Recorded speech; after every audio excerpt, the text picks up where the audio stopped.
Well, I was watching The Move, and that's with our good old mate Lance Armstrong and his off-hander George Hincapie. And I bet a lot of you guys out there are tuning in to Mr. Armstrong as well. And one thing I'd like to maybe expand on, which he mentioned, was the fact that he believes that the Tour de France should be changed, the format should be changed, because people's attention span is becoming shorter and shorter and shorter, and people are consuming shorter and shorter type content, and we're getting Reels and TikTok, which are very, very short videos, whilst 10 years ago, those sorts of things, just people would have just seen them as rubbish. And we were even seeing this in sport as well. We have a sport called cricket here in Australia, and they play that in India and a lot of the Commonwealth countries. And what's happened over the years, it went from a 5-day event and then it went down to a day event. Now it's down to like a 2-hour event. And this has been so popular in India that it's making more money than the format used to ever has done. Extremely popular in India, this very short format. So this short format of sport is becoming a lot more popular. And should this also happen in cycling? Well, let's have some speculation about it. You and me can have a little bit of a talk about it after we roll that intro.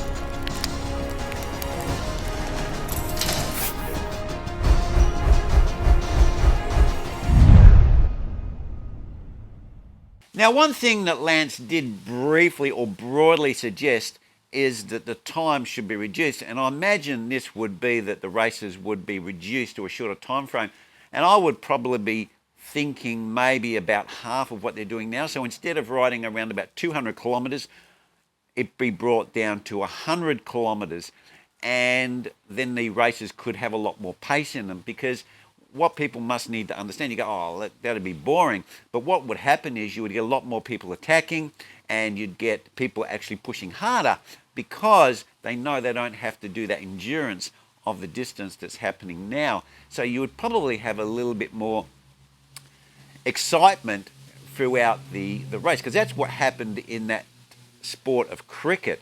What happened is people had to change the direction of the game in a much shorter time frame. So, you would go a number of minutes, like 10 or 15 minutes, and if you weren't getting on top of the other team, you had to do something drastic to change the outcome. So it was a lot more risky, and I think we would see that in the Tour de France, and that could be a really good, I believe, format. Or even maybe they could have a mini or a trial Tour de France that's maybe a pilot one that they do at another time of the year, where they have maybe a week and they have these shorter events to see how audiences respond to it and what they think of it.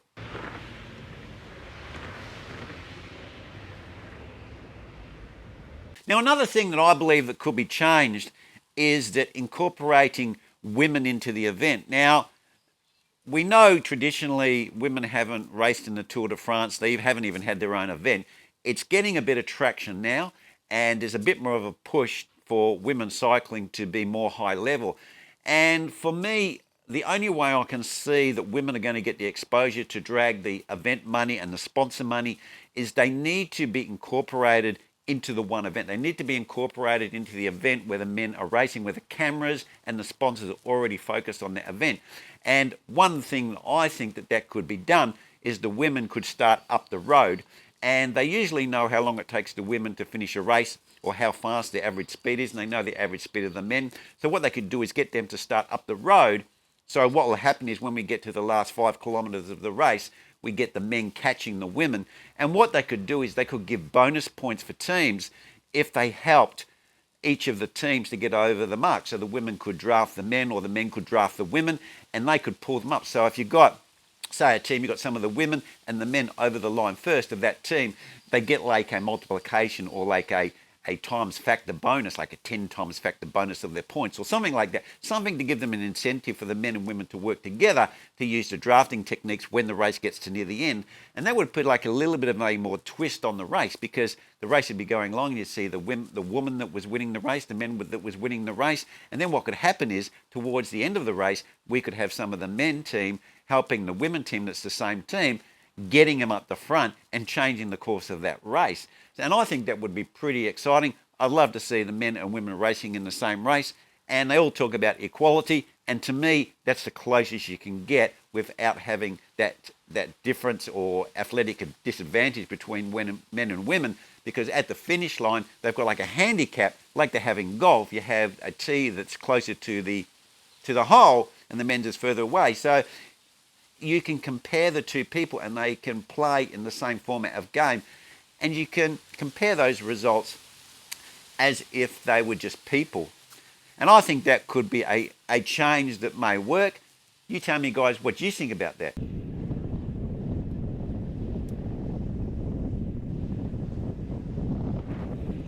Another idea is, of course, you could keep the men and women separate, and you could just have a shorter time for the women. And because the races would be shorter, you could run them back to back. Like once the men finish or the women finish, then the men run. And you could, because the race would take less time. So for the same time it would take to run the men's event, which normally you could run two events, the women's and the men's event, in the same time. And you could model them very, very similar. So that is something else, because you've already got the crowds and everything there.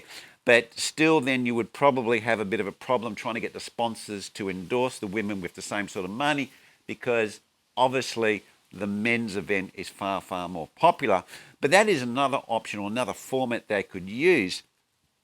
And I think that could work as well. I do think we need to give the women a little bit of a step up, because there's such especially in cycling and pro cycling, between the men and women, there's such a huge gap between those two as far as money and sponsorship goes. Another thing they could bring into the event is a more formable team thing. So if you get like 1 and 2 or 1, 2 and 3 on your team, or 3, 4 and 5, like when you play cards, you get a run of that team in that same stage coming over the line, then you could get a multiplication factor of like bonus points that team gets. And that would make it a bit more interesting, because it would make it a bit more competitive among the teams. I think they need to put a bit more focus on team performance rather than the outright winner, which we have now.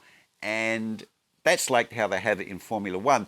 The team points are incredibly important, and I think they should try and give the same importance to that with the cycling. So the teams get kind of monies, or get sponsorship for the team if that team wins or gets more people at the front of the race. It's not just about, hey, look, I'm going to tow the other guy along, pull off, 5 kilometres before the end and just soft pedal, and then that guy, I've basically propelled him to the front. It would give the teams more of an incentive for the other guys, or the domestiques, to race as well and get more people to the front. Whilst at the moment there's no incentive. The incentive is to get their number one team member across the line and get them into the yellow jersey. So guys, in conclusion, that's just a few of the thoughts I've got. I would love to have heard LA expand on his thoughts as well, because he's done it. Him and George have both been there, and they've done the racing, and they probably know a little bit more than me about how the nuts and bolts could be changed to make an event work, but they've changed the format. And it was a shame he didn't expand it. I would love to hear one move or half of a move event where him and George talk about that, how the Tour de France could be updated to this shorter attention span focus that we're seeing in our communities. But handing the baton over to you guys, what do you guys think could possibly be changed? Or do you think nothing should be changed? It's fine just the way it is. Leave your comments down below. You let me know what you would change in the Tour de France to make it more watchable, and also to upscale the competitiveness of the race. And do you think that women should give a bit of a lift up, and so sponsors and everything like that can focus on them more, they're in front of the cameras more? So if they're wearing, like this shirt here, if they're wearing a sponsor, then the women are going to get more exposure because they're racing with the men and they've got the cameras on them. So then the sponsors get more value for their dollar that they're putting on the kit that the women are wearing as well. So guys, that's where I'm going to leave it, and I will see you next vid.